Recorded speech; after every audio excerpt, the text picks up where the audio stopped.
to have that little bit of padding that kept it safe for them. I would say technically there were a lot of errors, you know, the hand passing, misdirected, foot passing, misdirected, some poor shooting as well. And yet, on the other hand, and we'll talk about this later, there was some flawless free taking from Donegal. There was some great high catching, of course, from Neil Gallagher, etc. But in an overall sense, I think the start, again, staggered Mayo to a certain degree, and it took them a long time to recover from that.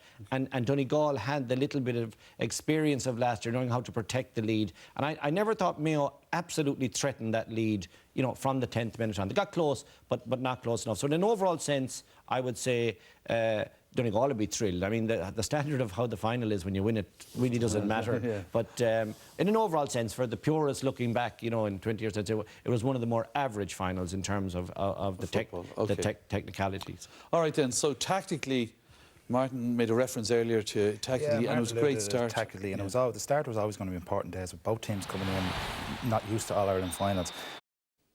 James, hard luck today. I know you've come from a very disappointed dressing room. Did you feel like you were still right in it right up until the end? Oh, absolutely, yeah. With 10 minutes to go, it was still there for us if we just showed maybe a bit more composure. But look at it, we gave 7 points away at the start of the game against an All-Ireland final against a team like Donegal.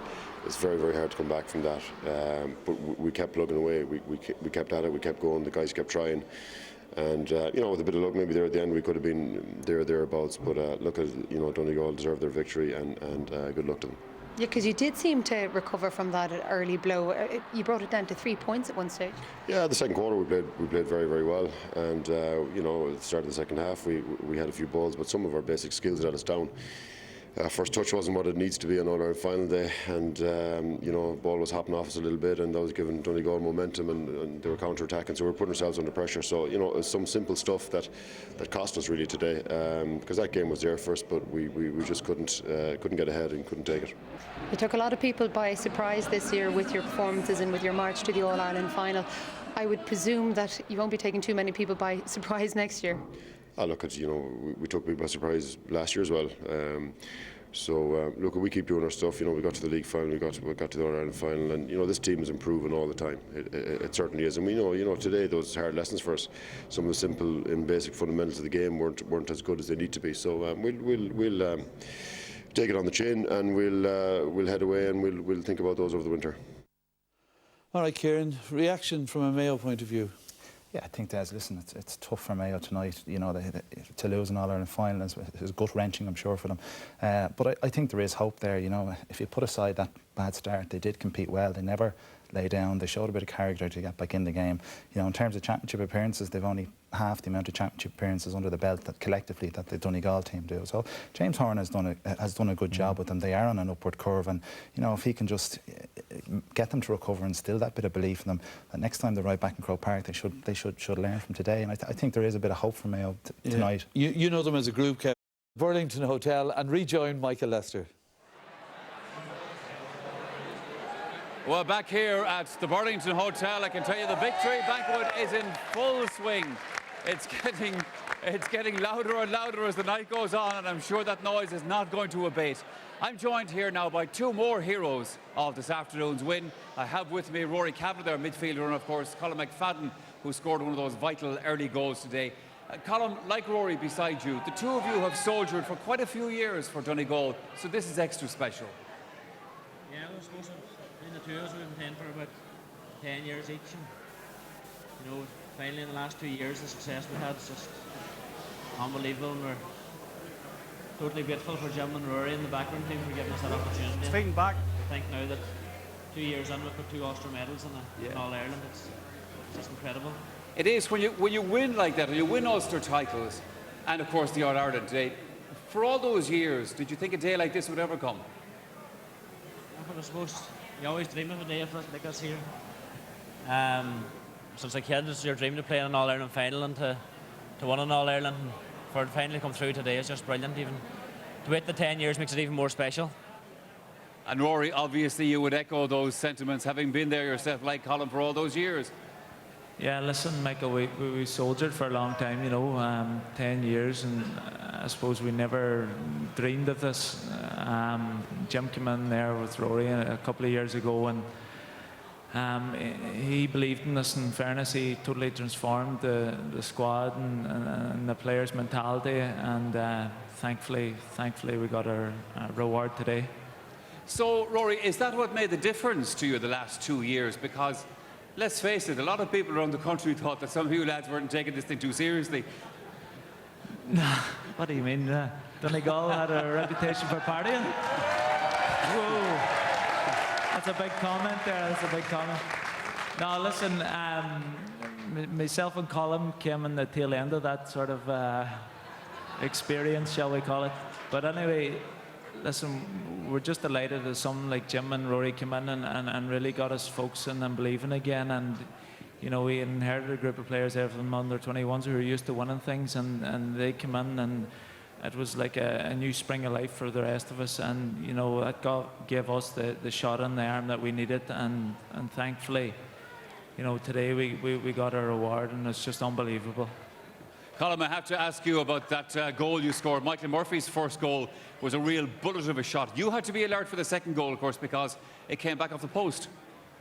Yeah, well, I think Michael's goal gave us the dream start that we wanted, and I think it's kind of a trademark of Michael's now, catching that ball in around the square and rattling the net like so. And then the second goal, I was admiring the good move, and I thought it was a good score. Next thing it came back off the post, and thankfully it fell nicely for me, and it gave us a good start. Any plans for the rest of the week? Well, we'll enjoy tonight anyway, and we'll take Sam back to Donegal tomorrow, and we'll take it from there. Well, lads, the two of you have been two fantastic soldiers for Donegal football for the last 10 years. Congratulations to the two of you very much. Rory Cavan and Colin McFadden. Des, we have one more visit. Kieran, you're going to give us the 3 nominees. Yeah, 3 nominees, all from Donegal. Des, the first was Eamon McGee, wore number 5, but played in the full back line, and particularly in that last 20 minutes when Mayo bombarded long ball in, he stood head and shoulders above everybody and had a fantastic game. With him, Frank McLean, played more as a half-back today, but has been phenomenal all year. His work rate, getting back, he got a hand in plenty of defensive positions today, but also gets forward and kicks an average of nearly 1 point per match, and a great goal in the Ulster final.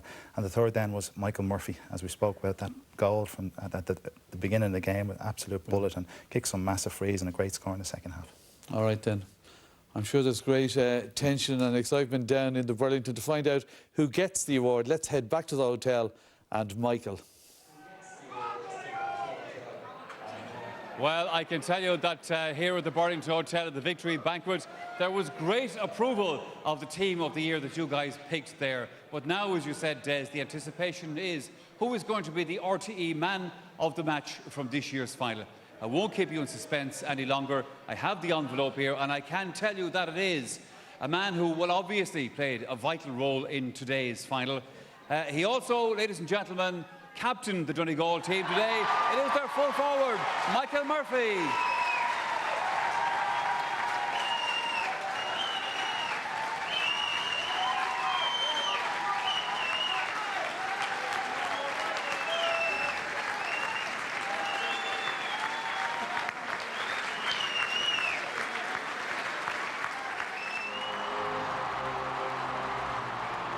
Making his way through the crowds and getting congratulated. Kevin McStay, give us your views on Michael today.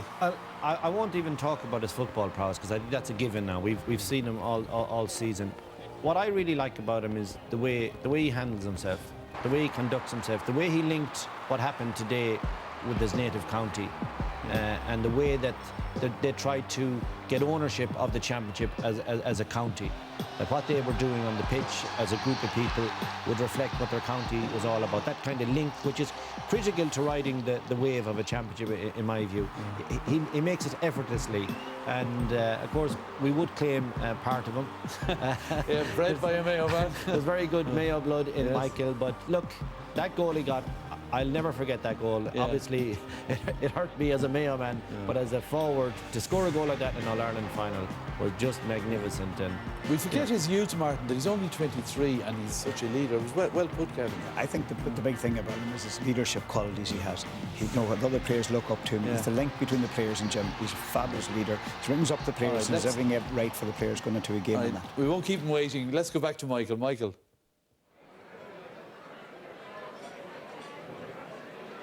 Yeah, Michael Murphy from Glenswilly is, of course, our man of the match from this year's All-Ireland football final. Michael, many, many congratulations to you. I'll present this thing to you first because it's very heavy. Thanks very much. Thank you. Congratulations, well deserved, Michael. You can leave it there, actually, for the moment if you want to. As I said, it's a fine, heavy trophy. Today, you captained Donegal. Today, you won an All-Ireland medal. Today, you were named on the Team of the Year, and now you're man of the match from this. It's been a fair old weekend.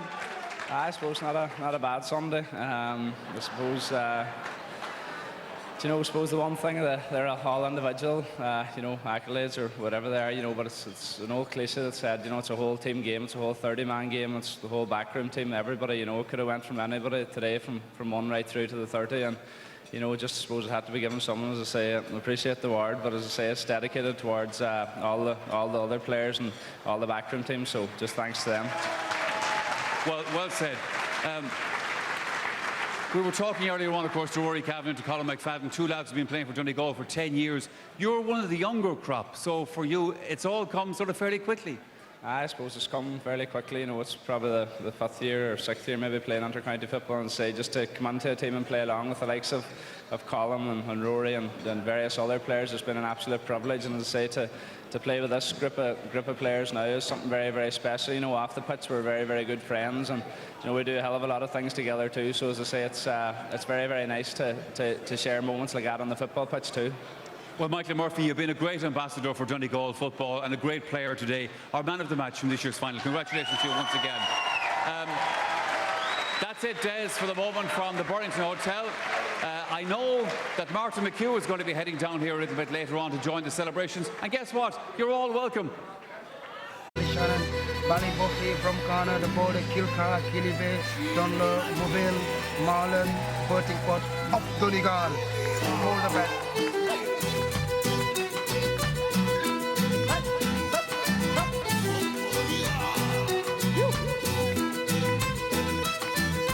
Glendy's man, he's winning plenty man. He got more medals than an Olympian China man. We beaten Kerry man, we beaten Derry man, we beaten anyone we beaten in the final man. His destiny is not just written in the sand. He got a plan, he's no lucky man. Oh, Jimmy's winning matches, Jimmy's winning games, Jimmy's bringing sound back to Donegal again. Oh, Jimmy's winning matches, Jimmy's winning games, Jimmy's bringing sound back to Donegal again. Oh, Donegal! He's not from Senegal, he comes from Donegal, and if you want a mighty player, Jimmy got them all. He got McFadden man, he got Murphy man, he got McHugh, he got McQuarrie, he got Lacey man. His destiny is not just written in the sand. He got a plan, he's no lucky man. Jimmy's winning matches, Jimmy's winning games, Jimmy's bringing sound back to Donegal again. Oh, Jimmy's winning matches, Jimmy's winning games, Jimmy's bringing sound back to Donegal again. Oh, Donegal!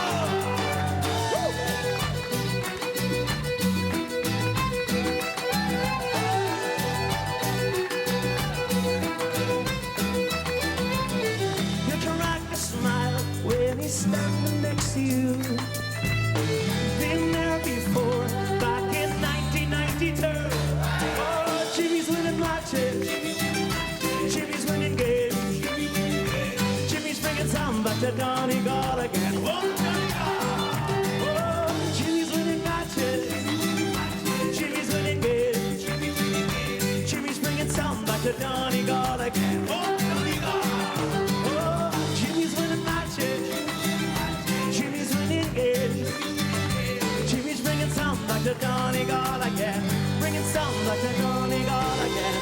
Bringing sound back to Donegal again. Oh, Donegal!